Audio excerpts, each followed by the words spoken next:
لیکن میں نے غلام احمد کے بارے میں جتنا سنا تھا، غلام احمد کے بارے میں جتنی باتیں جو ہے نا لوگ ایویڈنس کے طور پہ کہتے تھے کہ انتہائی پولیٹیکل میچور ہے اور جی بی کا سی ایم بننے کے قابل ہے، وہ یہ صلاحیت رکھتے ہیں، تو یہ جو 2013 کی تحریک میں بھی آپ دیکھیں یہی غلام احمد جو ہے نا پیپلز پارٹی کے اندر وزیر خوراک بنا تھا، ہمیشہ یہ جو ہے نا ہمارے لیے ایک کلنگ بنا ہوا ہے۔ یہ غلام احمد کو چاہیے تھا، ہم نے کہا بھی غلام احمد کو بٹھا کے ریسٹ ہاؤس کے اندر بھی، غلام احمد صاحب آپ کو مینڈیٹ عوام نے دینا ہے، آپ عوام کے نمائندے سرکار کی نمائندگی نہ کریں۔ غلام احمد صاحب اپنے 18 لاکھ جو تنخواہ ہے، مراعات ہے، پروٹوکول ہے، ڈیزل ہے، پیٹرول ہے، ٹی ڈی ہے، اس کی خاطر انہوں نے عوام کو مسترد کیا، عوام کی رائے کا احترام نہیں کیا۔ اسکردو بھی بالکل جو ہے نا وہ تحریک مدہم ہو گئی، بلکہ ہمارا دیامر بھی بالکل جو ہے نا تحریک اس میں جو ہماری توقعات تھی وہ ہماری پوری نہیں ہوئی، تو ہم نے یاسین سے لانگ مارچ کیا اور ہم قافلے، یہ آپ نے دیکھا پنیال سے بھی قافلے آئے، یاسین سے بھی آئے، اشکومن سے بھی آئے، فنڈر سے بھی قافلے آئے۔ یہ دھڑا بندی آپ دیکھیں بلتستان میں یہ نہیں ہے، گزر کے اندر نہیں ہے، استور کے اندر نہیں ہے، دیامر کے اندر نہیں ہے، ہمیشہ مسئلہ گلگت سٹی کے اندر رہا ہے۔ یہ جتنے بھی لوگ ہیں یہ اپنے ان کے ذاتی مقاصد ہیں، ذاتی ایجنڈاز ہیں، اور یہ کہیں نہ کہیں استعمال ہو رہے ہوتے ہیں۔ یہ لوگ اپنے آپ کو چیئرمین یہاں بنانے کے بڑے تگ و دو میں لگے ہوئے ہیں، خدا کی قسم آپ دیکھیں یہ 50 لوگ بسین سے نہیں لے کے آ سکتے، لیکن جو حق ہے، جو سچ ہے، بات ہے، ہم اپنی قوم کی امانت کے طور پر ہم کہیں گے۔ احسان ایڈوکیٹ نے 2013 میں تحریک کامیاب کیا۔ السلام علیکم ناظرین، میں ہوں عبدالرحمن بخاری اور آپ دیکھ رہے ہیں ڈیلی K2۔ گلگت بلتستان میں گندم کی قیمتوں میں اضافے کے بعد جو صورتحال پیدا ہوئی اور بالخصوص اتحاد چوک گلگت میں جو احتجاجی دھرنا دیا گیا، اس میں ضلع غزر کے عوام کی ایک بڑی تعداد جو ہے اس دھرنے کا حصہ بنی، اور وہاں سے ایک نوجوان سیاسی جو ہے لیڈر عوام کو ساتھ لے کے اس دھرنے میں شریک تھا۔ اسلم انقلابی ان کا نام ہے، عوامی ایکشن کمیٹی کی جو کور کمیٹی ہے ضلع غزر میں، اس کے وہ رکن ہیں اور سابق چیئرمین بھی ہیں۔ آج ہمارے ساتھ موجود ہیں، اسلم انقلابی سے آج ہم بات چیت کرتے ہیں۔ اسلم صاحب بہت بہت شکریہ، آپ تشریف لائے۔ اسلم بھائی، سب سے پہلے تو یہ بتائیے گا کہ عوامی ایکشن کمیٹی کیا اپنے جو مطالبات تھے منوانے میں کامیاب ہو پائی؟ بہت شکریہ بخاری بھائی، آپ نے مجھے موقع دیا اور عوام سے مخاطب ہونے کا آپ نے موقع ہمیں فراہم کیا۔ عوامی ایکشن کمیٹی شروع سے ہی اپنے چارٹر اور ڈیمانڈ پہ ہمارا فوکس تھا، لیکن جہاں تک ہمارے سیاسی پختگی نہ ہونے کی وجہ سے تنظیمی اندر عوامی ایکشن کمیٹی کے اندر تنظیمی کمزوریوں کی وجہ سے گورنمنٹ بھی کوشش کر رہی تھی کہ عوامی ایکشن کمیٹی کو جو دیگر ہارٹ ہمارے ایشوز ہیں، جینون ایشوز ہیں، اس سے جو ہے نا متفر کر کے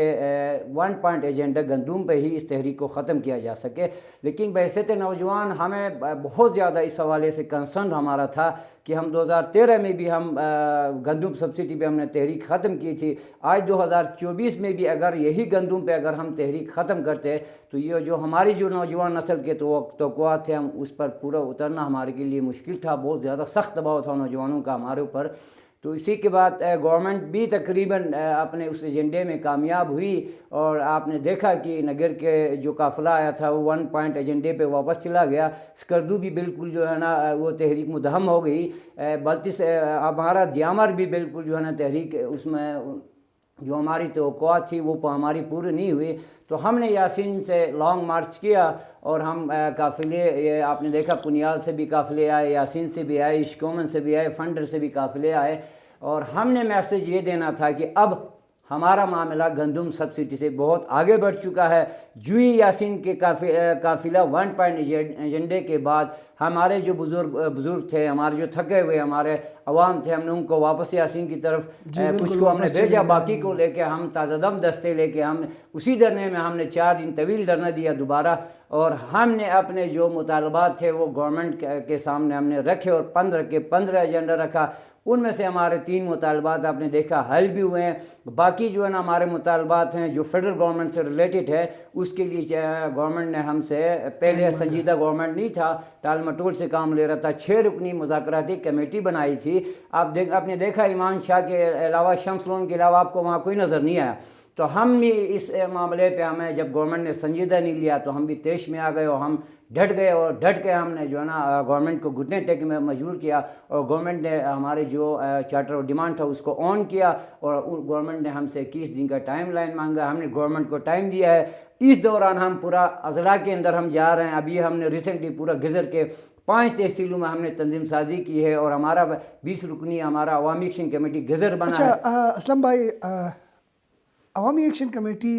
ایک بار پھر گروپ بندی کا شکار ہے. آپ کس گروپ میں ہیں؟ قوم پرستوں والے گروپ میں ہیں یا دوسرا جو گروپ ہے آپ اس میں ہیں؟ اور پھر یہ جو دڑے بندی ہو گئی ہے، وجوہات آپ کے خیال میں کیا ہیں؟ یہ دھڑا بندی آپ دیکھیں بلتستان میں یہ نہیں ہے، گزر کے اندر نہیں ہے، استور کے اندر نہیں ہے، دیامر کے اندر نہیں ہے. ہمیشہ مسئلہ گلگت سٹی کے اندر رہا ہے. آپ نے 2013 کی آپ تحریکیں اٹھا کے دیکھیں، 2024 کی تحریک دیکھیں. ہم سمجھتے ہیں یہ جتنے لوگ ہیں یہاں یہ انڈیویجولز ہیں.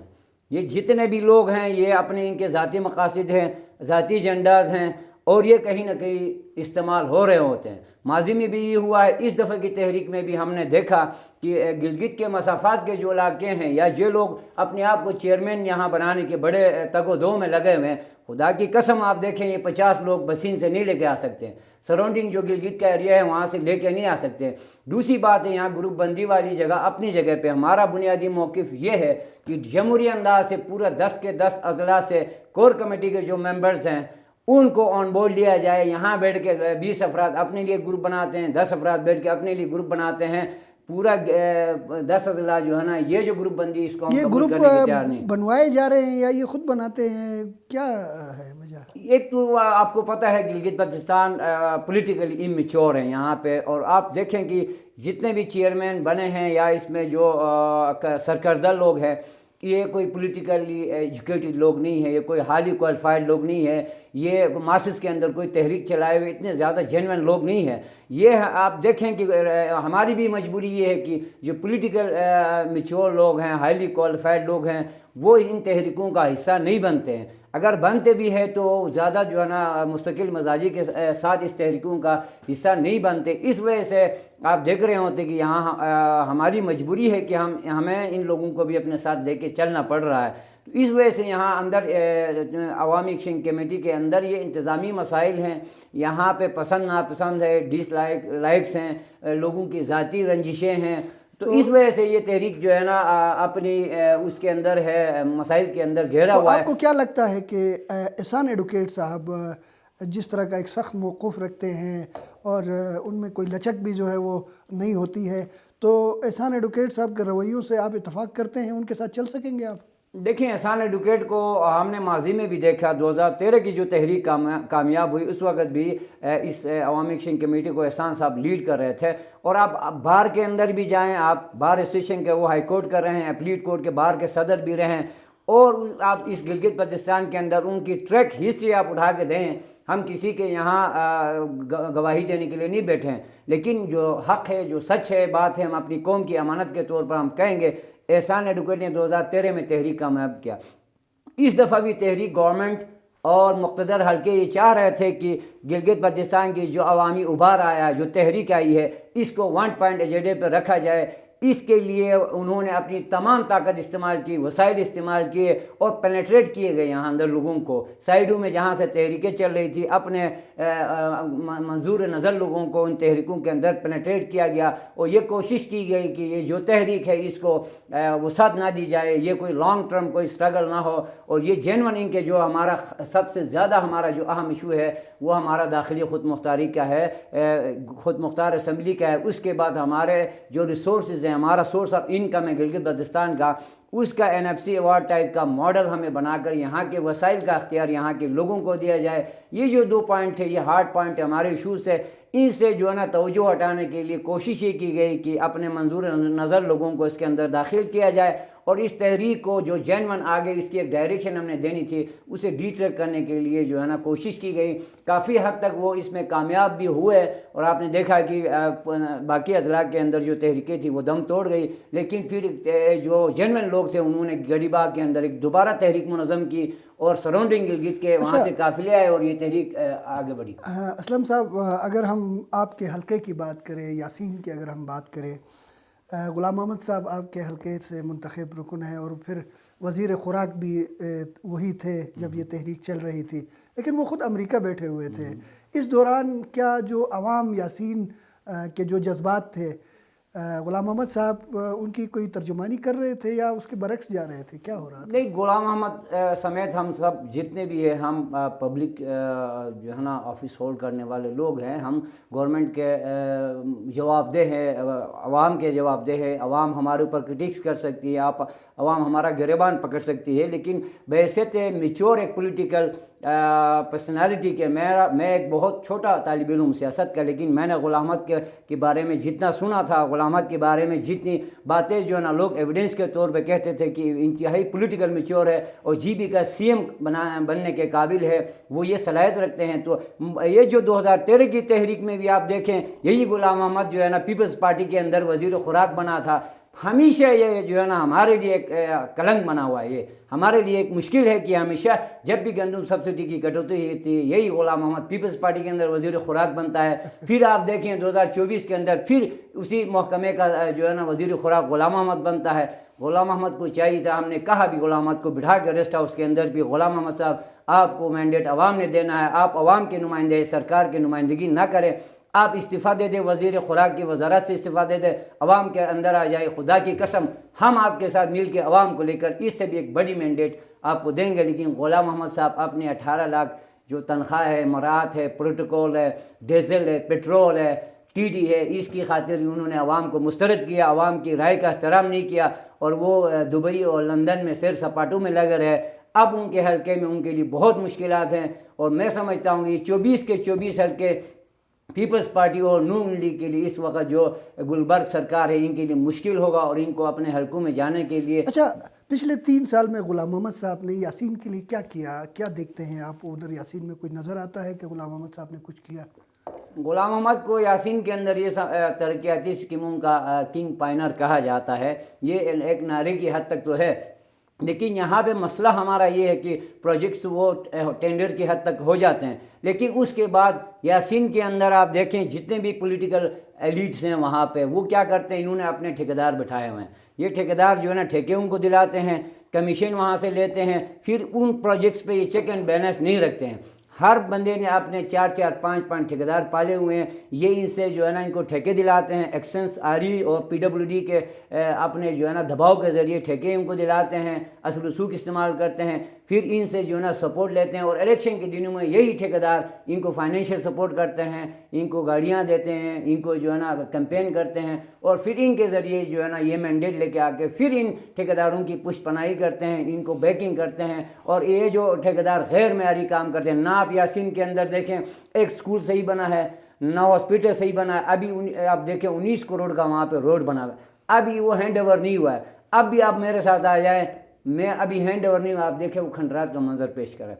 ہاسپٹلس کا ٹینڈر ہوا، آپ آ جائیں میں آپ کو دکھاتا ہوں ہاسپٹل کی حالت دیکھیں۔ ابھی جو ہے نا گوپس ٹو یاسین جو ہے نا ٹینڈر ہوا ہے، 60 کروڑ روپے اسٹیمیٹڈ اس روڈ کا جو ہے نا بجٹ تھا۔ ابھی دیکھیں ایکسن کی یا ایکسن گزر کو بھی آپ حالت دیکھیں، لوسٹ ریٹ دے کے 36 کروڑ میں وہ ٹینڈر ہوا ہے، اور اب آپ دیکھیں 14 کروڑ روپے اس ٹائم بھی ایکسن کے اکاؤنٹ پہ۔ تو اگر پچھلے 2 دہائیوں میں دیکھا جائے تو کوئی 3 ہی چہرے نظر آتے ہیں جو باری باری اقتدار میں آ رہے ہیں یاسین کے حلقے سے، کیا کوئی تبدیلی یاسین کے حلقے میں متوقع نہیں ہے؟ یہی باریاں لگی ہوئی ہیں؟ نہیں، کہتے ہیں نا امیدی کفر ہے، تو ہم تو یہ کہہ رہے ہیں کہ ابھی جو بحثیت ایک نوجوان میں دیکھ رہا ہوں، یاسین کے اندر ایک نئی تبدیلی آ رہی ہے، یاسین کے اندر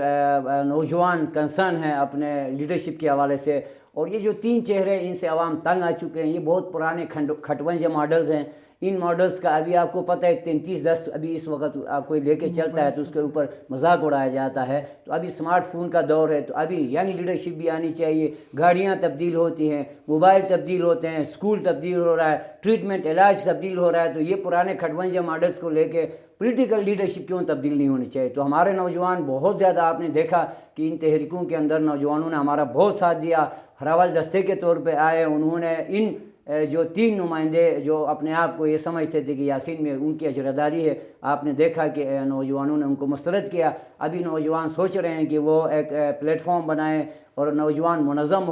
ہو کر وہ ایک نئی قیادت کو اس دفعہ یاسین میں جو ہے نا کامیاب کرانے کے لیے پرعزم ہے۔ اسلم صاحب، ہم نے دیکھا آپ جو معروف قوم پرست رہنما تھے عبدالحمید خان صاحب، آپ ان کے قافلے میں ان کے قریبی رفقا میں سے تھے، اور پھر یاسین جو ہے یہ قوم پرستوں کے حوالے سے ایک گڑھ سمجھا جا رہا تھا۔ اب کیا صورتحال ہے؟ حمید صاحب کے ساتھ آپ اب بھی ان کے رفقا میں ہیں، نہیں ہیں؟ یا حمید صاحب کا یاسین کی سیاست میں کیا کردار اگلے الیکشن میں آپ دیکھ رہے ہیں؟ عبدالحمید خان صاحب گلگت بلتستان کی تاریخ کا ایک اہم باب ہے۔ ہم جتنا بھی ویسے تو سیاسی کارکن اختلاف رکھیں، ہم ان کی پالیسی سے، ان کے طریقہ کار سے ہمارا اختلاف ہو سکتا ہے ویسے تو اس سرزمین کے سپرد، لیکن ان کی کنٹریبیوشن کو ہم ڈینائی نہیں کر سکتے ہیں، ان کے رول کو ہم مائنس نہیں کر سکتے ہیں۔ ان فیوچر یاسین کی سیاست میں نہیں، عبدالحمید خان کا جی بی کی سیاست میں ماضی میں بھی بہت اہم رول رہا ہے، اب بھی اہم رول ہے، اور مستقبل میں بھی ایک اہم رول ہوگا۔ عبدالحمید خان صاحب کو اتنا ہلکے میں ہمیں نہیں لینا چاہیے۔ عبدالحمید خان ایک انٹرنیشنل پالیٹکس کرنے والا شخصیت ہے۔ وہ اب گورنمنٹ لیول پہ ان کی کیا بارگین ہوئی ہے، گورنمنٹ کا ان کے ساتھ کیا اگریمنٹ ہے، وہ ابھی ایک سیکرٹ جو ہے نا ایک کتاب ہے، اس پہ ہمیں وہ چیزیں وقت کے ساتھ ساتھ وہ چیزیں ڈسکلوز بھی ہو جائیں گی، ڈسکلوز بھی ہوں گی اور تاریخ کا حصہ بنیں گے کہ عبدالحمید خان کا گلگت بلتستان کی قوم میں ان کا مثبت کردار رہا ہے کہ وہ کیا ان کا نگیٹو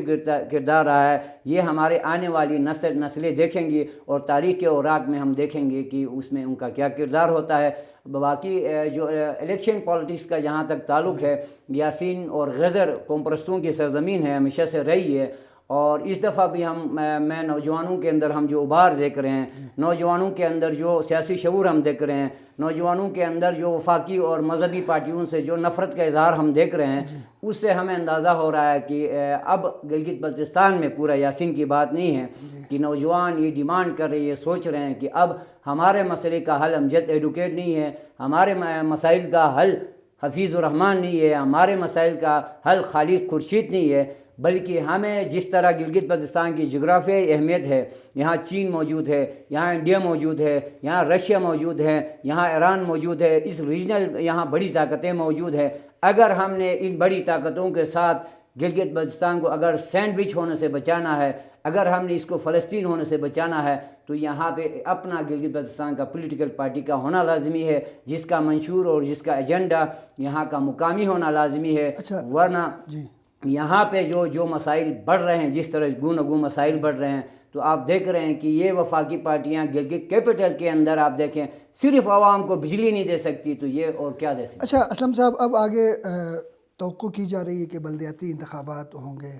تو آپ کی کیا تیاری ہے؟ کوئی حصہ لیں گے کہ نہیں؟ بلدیاتی انتخابات ہونے بھی چاہیے، اور کیونکہ یہ اس لیے ضروری ہے کہ آپ دیکھ رہے ہیں کہ بیوروکریسی کی یہاں لوٹ مار مچائی ہوئی بیوروکریسی نے، ٹھیک ہے نا، ان کے خزانے بھرے ہوئے ہیں، ان کے اکاؤنٹس بھرے ہوئے ہیں، ان کی عیاشیاں آپ دیکھیں، ان کے ہوٹلوں کے بلات آپ دیکھیں، اور یہ جو بلدیاتی جو فنڈ ہے، یہ بھی جو ہے نا اب اسی اسمبلی نے کلوٹ ساز اسمبلی کے ممبران نے اس فنڈ کو بھی جو ہے نا اپنے اختیار میں رکھا ہوا ہے۔ اس دفعہ یہ غلام محمد صاحب نے جو ہے نا وہ بلدیاتی سارا فنڈ اپنی مرضی سے استعمال کیا ہے، جو کہ میں سمجھتا ہوں کہ ایک زیادتی ہے۔ بلدیاتی الیکشن ہونے چاہیے، کیونکہ اس میں نوجوان کی عادت آئے گی، اس میں گورنمنٹ لیول پہ جو فنڈ رکھا جاتا ہے وہ اس کی یوٹیلائزیشن بہتر انداز سے ہوگی، اور گراس روٹ لیول پہ ڈیولپمنٹ نظر آئے گا۔ میں اپنے عوام پہ چھوڑتا ہوں، میں اپنے سپورٹرز کو کی طرف میں دیکھتا ہوں، وہ مجھے کہاں دیکھنا چاہتے ہیں۔ میں G B L A election بھی کنٹیسٹ کرنا میرے کے لیے کوئی بڑی بات نہیں ہے، میں جی بی ایل اے کا الیکشن بھی کنٹیسٹ کرنے کی میں امید ہے مجھے میں لڑنے کی، لیکن میں اپنے عوام کے درمیان جاؤں گا۔ بلدیاتی الیکشن میں کوئی بڑی بات نہیں، دعویٰ نہیں کروں گا کہ اگر تحصیل ناظم کے الیکشن ہوئے تو میں اپنے حلقے سے میں آپ کو جو ہے نا بلا مقابلہ آپ کو سیل دے کے دینے کی میری پاس صلاحیت ہے، کیونکہ میں اپنے عوام کے درمیان ہوں، میں اپنے عوام کے حلقے کے اندر ہوں، میں ان کے مسائل کو بہت قریب سے سمجھتا ہوں، اور عوام اور ہمارا بہت قریبی تعلق اور رشتہ ہے، بھائی بندی والا رشتہ ہے، یار دوستی والا ہمارا تعلق ہے، اور عوام کمفرٹ فیل کرتے ہیں ہمارے ساتھ مسائل حل کرنے کے لیے اور جدوجہد کرنے کے لیے، اور ہم سمجھتے ہیں کہ نوجوان کی عدد کو بھی ابھی موقع ملنا چاہیے تاکہ نوجوان جو ہے نا ان عوام کو ان گمبھیر مسائل سے باہر نکال سکے۔ اسلم صاحب آپ تشریف لائے، آپ کا بہت بہت شکریہ۔ ناظرین، آپ نے اسلم انقلابی کی گفتگو سنی۔ بالکل یاسین کے حلقے میں مسلسل پرانے چہرے جو ہیں وہ منتخب ہو کر آ رہے ہیں، اگلے انتخابات میں کیا کوئی نیا چہرہ آئے گا یا نہیں یہ کچھ کہنا قبل از وقت ہے، اور وہ وہاں کے عوام ہی اس بات کا فیصلہ کریں گے کہ وہ کسے منتخب کرتے ہیں۔ تاہم نوجوان جو سیاسی ورکرز ہیں وہ میدان میں ہیں، عوام کے حقوق کی جدوجہد میں صف اول میں آ کر کام کر رہے ہیں۔ ان کی حوصلہ افزائی وہاں کے عوام کس طرح سے کرتے ہیں یہ جب ووٹ دینے کا وقت آئے گا تب معلوم ہوگا۔ اپنے میزبان عبد الرحمن بخاری کو اجازت دیجیے، اللہ حافظ۔